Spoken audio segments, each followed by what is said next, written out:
let me ride. Jump in the fire, fire too hot. Jump in the If you love the Andy Griffith Show, then you came to the right place. And if you love answering trivia questions about the Andy Griffith Show, you're especially in the right place in watching this video. Each week, we post Mayberry trivia questions right here on YouTube. They may show up in your feed, or you can find them on the Community Posts tab on the Mayberry Man channel page. On mobile, you may have to scroll to the right to find it.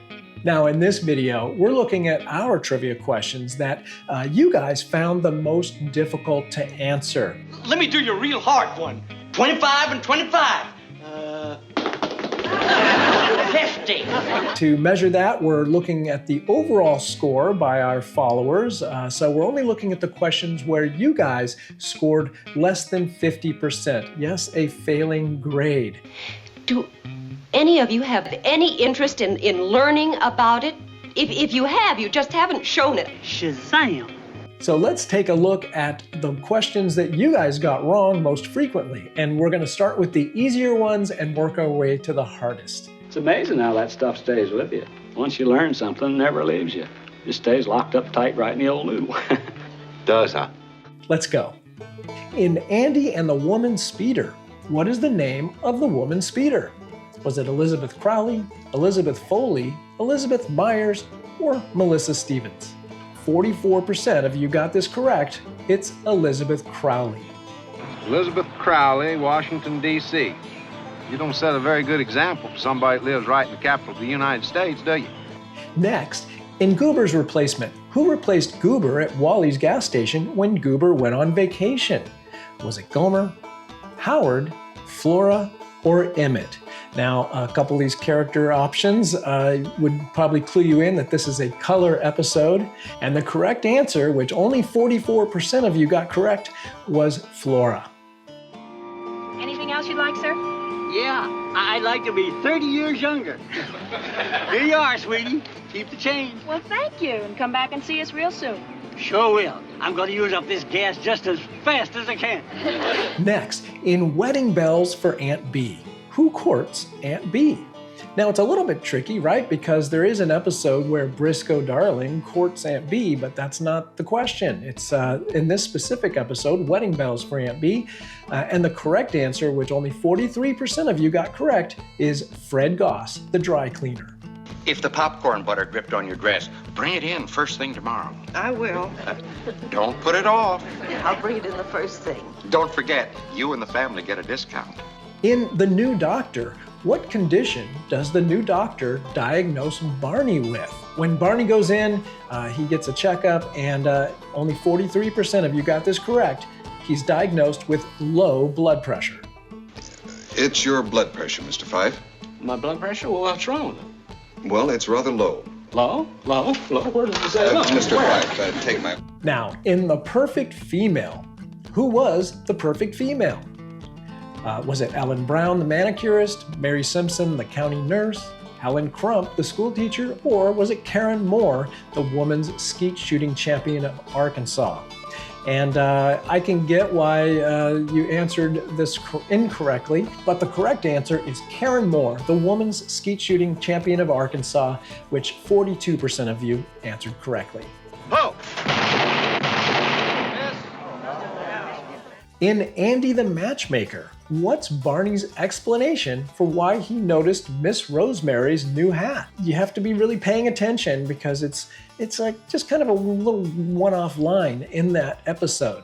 But was it the price tag was still on it? Or was it that she wasn't wearing a hat earlier in the day? Or maybe he saw her buying it at Weaver's department store? Or is it this one, which 41% of you got correct, he's a trained noticer?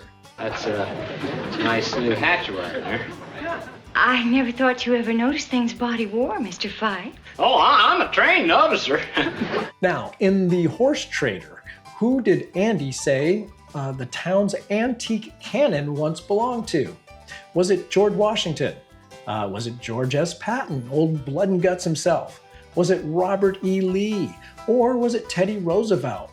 Now, it's understandable that a lot of people would think that it was Robert E. Lee, being a Southern general, and 40% of people actually answered that one, but that's incorrect. The correct answer, which also 40% got correct is Teddy Roosevelt.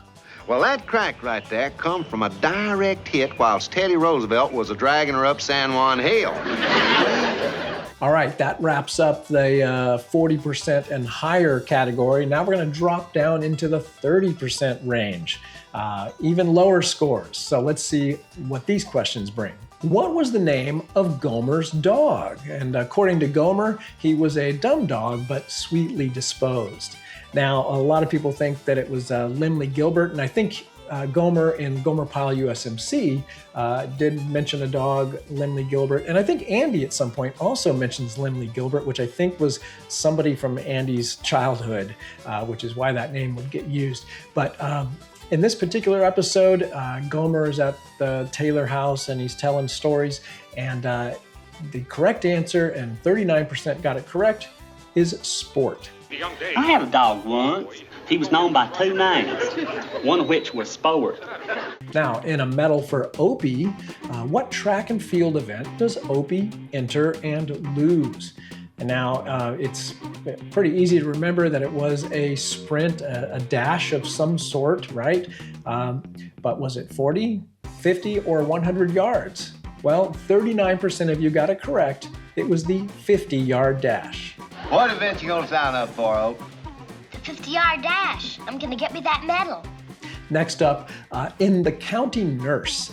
What's the name of the county nurse? Now, it's a little tricky because there were a couple of nurses, but in this instance, the county nurse, the correct answer, which 36% of you got correct, was Mary. Hi, fellas. Well, howdy, Mary. How's every little thing the county nursing gave? Not bad. Now, in Barney on the Rebound, where does Barney escort the new gal in town to? Now, this is a little tricky because escort could mean take on a date, or it could mean what it actually means in this episode. And only 36% of you got it correct. He escorts her to the post office. Remember, she arrives in town and he jumps in the squad car and turns on the siren and gives her an escort, a police escort, across the street to the post office. Here is one that was a little controversial based on the comments we got, but how many punches does Opie actually throw in One Punch Opie? Now, most people will remember that in this particular episode, he never punches the bully. The bully backs down and he keeps drawing a line in the sand. However, he does throw one punch in this episode, and if you recall, he punched Barney in the stomach. So the correct answer, which only 35% of you got correct, is 1. You make yourself hard all over, and nothing can hurt you. Let me show you. You hit me right there, just as hard as you can. Come on, O. Come on. See, I'm braced. See? You can't hurt me. Come on. All you got. Come on.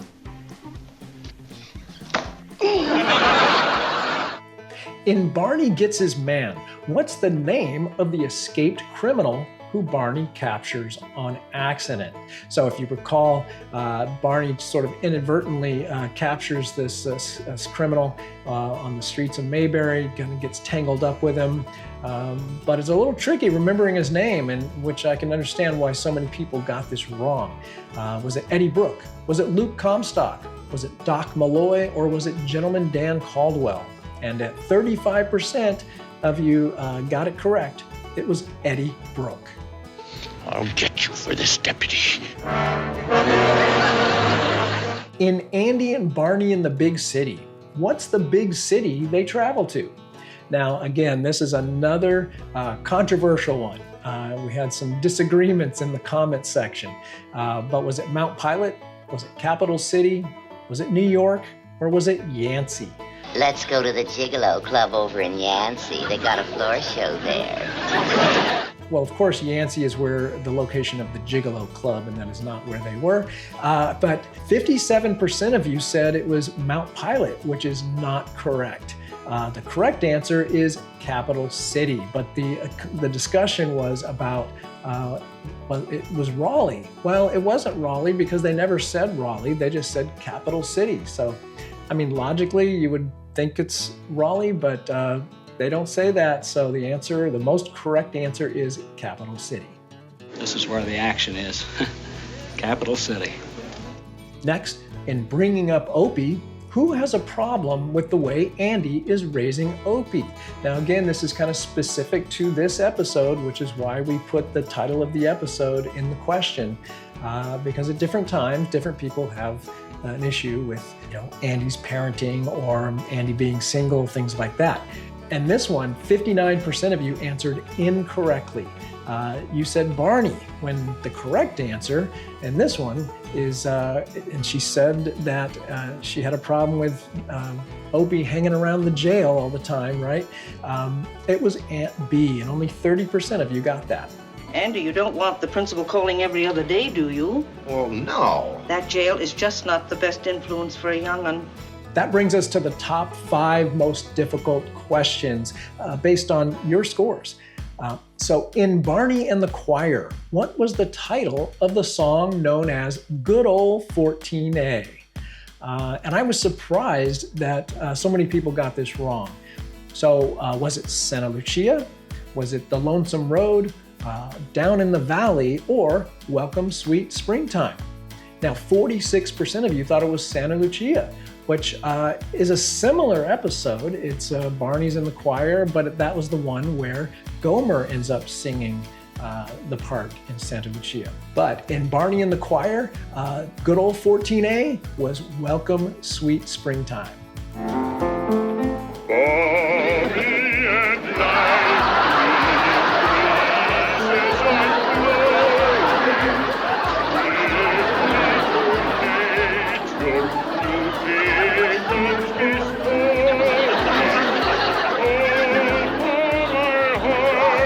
Now, in Cyrano Andy, what 3 words has Barney never said to a girl before? Now, it's very conversational the way this is worked in. It's Andy's trying to get Barney to open up to Thelma Lou for the first time. And which of these 3 words has he never said to any girl before? Is it I love you, let's go Dutch, that would make sense, the duck pond, or you're the cats? And the wrong answer, which 59% of you answered I love you, which is kind of a logical answer, right? But what he really says is he's never said you're the cats to any girl before. And 27% of you got that correct. You're the cats. I never said them 3 words to a girl before, Thelma Lou. All right, well, our scores are dropping.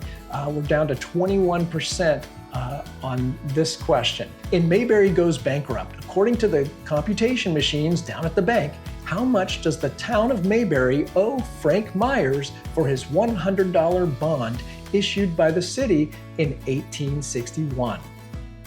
Now, these are a lot of big numbers, and you have to really have a good memory, be a trained noticer to get it correct. But 21% of you got it right. $349,119.27, which was quite a lot of money back in the early 1960s. According to the computation machines down at the bank, and they're good machines, we, that is the town of Mayberry, we owe Frank Myers $349,119.27. Next up, in A Black Day from Mayberry, how much did Andy say the value of the gold shipment was? Again, another money question, and the dollar amounts, I think, are what threw people. Because 50% of the people said over $2 million. And the correct answer was over $7 million. And of course, people in the comments are like, well, it's over all those amounts then, right? So, but the correct answer that Andy says is over $7 million, which again, in the early 60s is quite a lot of money to be transporting in a gold truck. You know what 1 truckload of gold bricks is worth? Over $7 million. $7 million? Oh, Andy, this is big. This is really big. They call it Shazam. And finally, we have our most difficult question from this batch. In Lawman Barney, when warning the produce man about Barney, which of the following is not one of the nicknames mentioned by Andy? So these are nicknames for Barney to kind of build up Barney as being a tough guy. And so which one of these is not mentioned? Was it Barney the Beast, Fife the Fierce, Crazy Gun Barney, Fast Gun Fife? So Andy did say 3 of these, but the one he did not say, and only 20% of you got this correct, 2 out of 10 people, he did not say Fast Gun Fife. Although Fast Gun Fife is a nickname mentioned in a different episode. Deputy Barney Fife. Got a few other names too. Barney the Beast, Fife the Fierce, Crazy Gun Barney. So how'd you do? Let us know in the comments. And did you know thousands of people answer every one of our trivia questions each week? And as long as you keep enjoying them, we'll keep putting them out there for you. And until next time, click one of the videos on your screen for more of The Andy Griffith Show.